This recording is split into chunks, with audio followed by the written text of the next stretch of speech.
The Constitution of India, Preamble. We, the people of India, having solemnly resolved to constitute India into a sovereign, socialist, secular, democratic republic and to secure to all its citizens justice, social, economic and political, liberty of thought, expression, belief, faith and worship, equality of status and of opportunity, and to promote among them all fraternity, assuring the dignity of the individual and the unity and integrity of the nation. In our Constituent Assembly, this 26th day of November 1949, do hereby adopt, enact and give to ourselves this Constitution.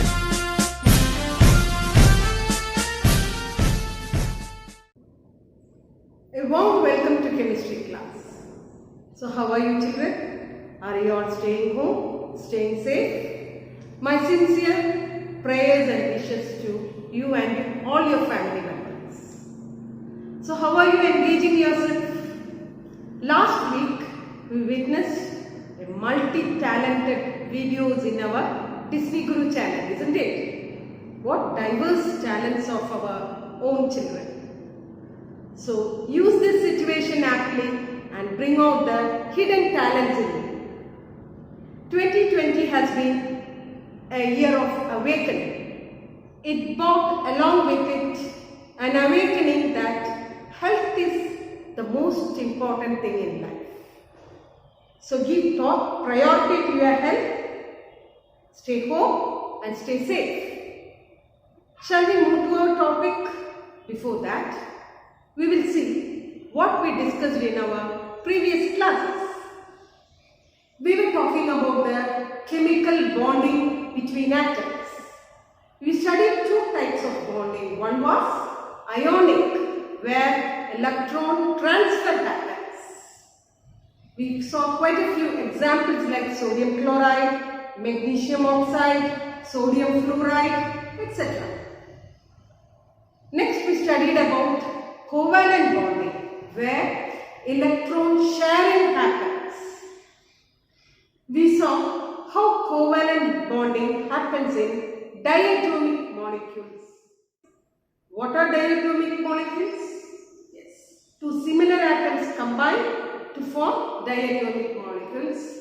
We discussed chemical bonding in, that is covalent bonding in chlorine, fluorine, oxygen, nitrogen, where single, double and triple bond exists. We saw covalent bonding in two different types of atoms. We discussed quite a few examples like HCl, CCl4, H2O, HF, etc. I hope this part was clear for you. Now we will move to the next topic, electronegativity. What is electronegativity? Electronegativity is a trend seen only in covalent compounds. Okay? Now we will take an example of HCl, where covalent bonding exists between hydrogen and chlorine. We will see to it.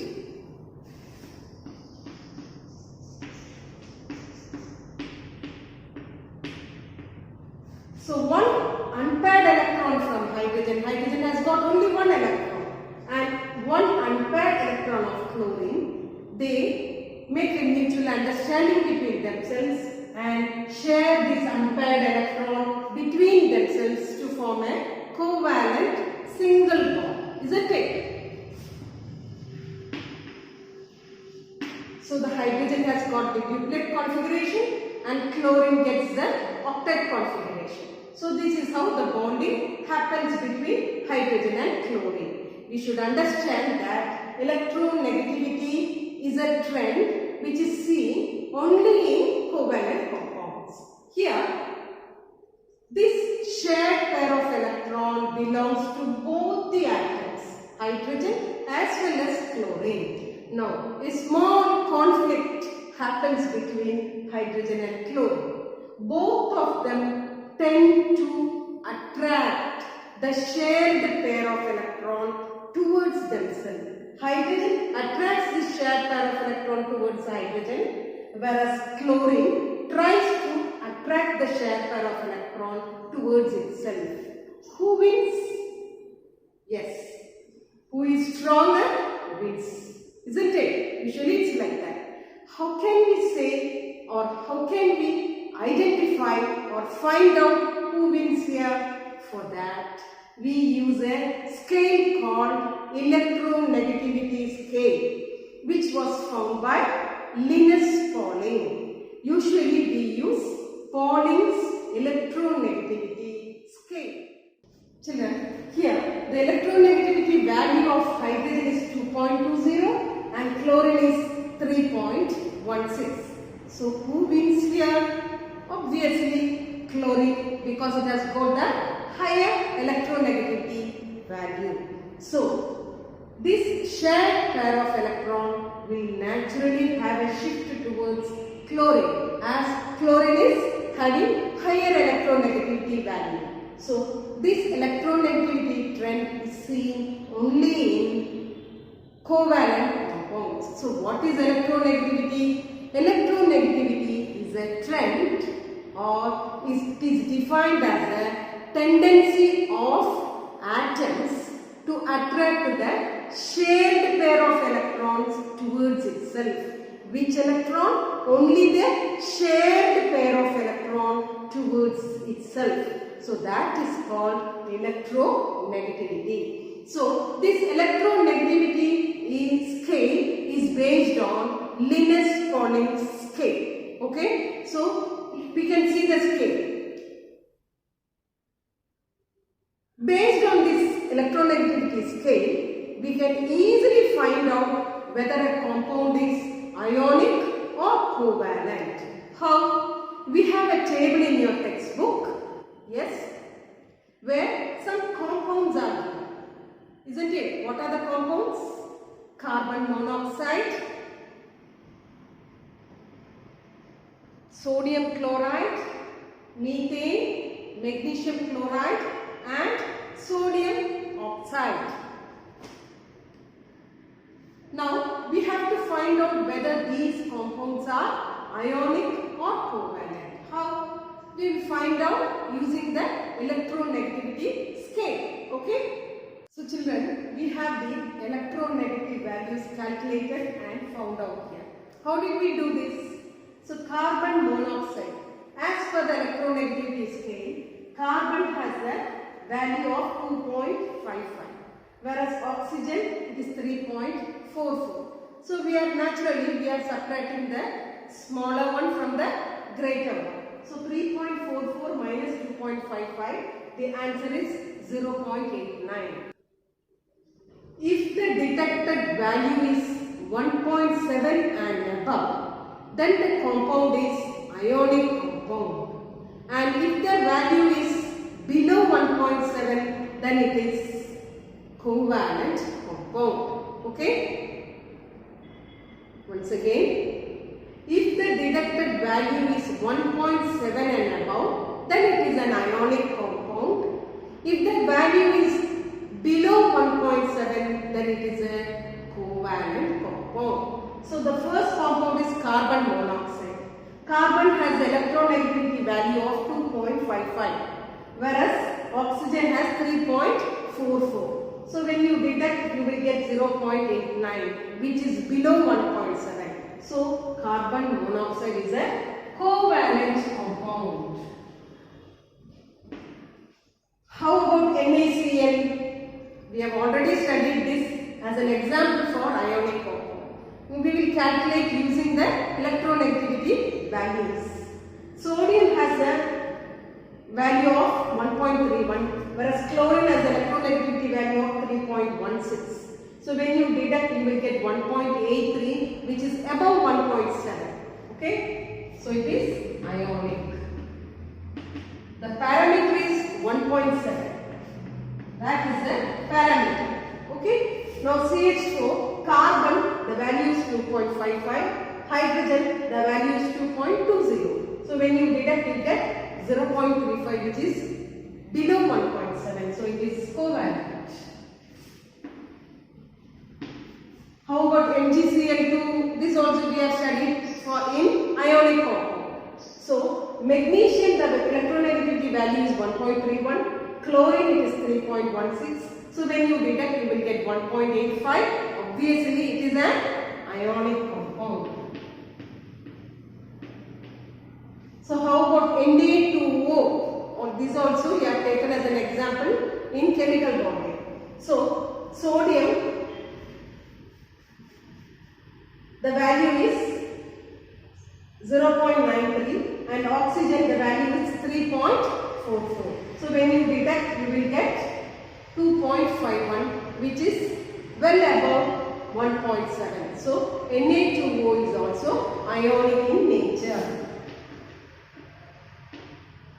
So for a given compound, if you are provided the electronegativity values, you can easily find out whether a compound is ionic or covalent using the electronegativity or this method. Using this method, we can easily find out whether a compound is ionic or covalent, provided you have the electronegativity values. Okay, I hope this part was clear for you. Children, now we will discuss the polar nature of covalent compounds. This polar nature also exists only in covalent compounds. Okay, so what is polar nature? We have already seen what happens in HCl, right? Shall we draw the structure once again?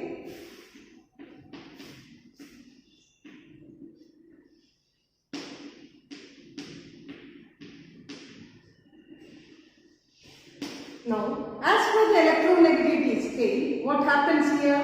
Who wins here? This has got 2.20 and this has got 3.16 as electronegativity values. Now, who is going to win here? Chlorine. So, what happens? This shared pair of electrons slightly takes a shift towards chlorine. And what happens to chlorine? When you receive an electron, what happens? An atom becomes negatively charged. Since these two atoms are not completely moving towards the chlorine atom, they are only just taking a shift, slight shift towards chlorine atom. The chlorine atom will develop a partial negative charge. This we call it as delta negative. Chlorine develops a partial negative charge. Why? Because of the shift of the paired electron towards itself. What happens to hydrogen? Obviously, hydrogen will develop a partial positive charge, which we call as delta positive. So, polar nature means the partial electrical charges that develops between the atoms in a covalent compound. That is called the polar nature. We have quite a few examples for polar nature. They are HF,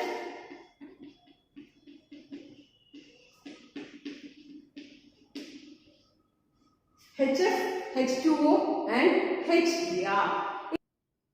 In polyatomic molecules, geometrical shape also is a factor for polar nature. So what are the factors which contribute to the polar nature of a compound? What are the factors?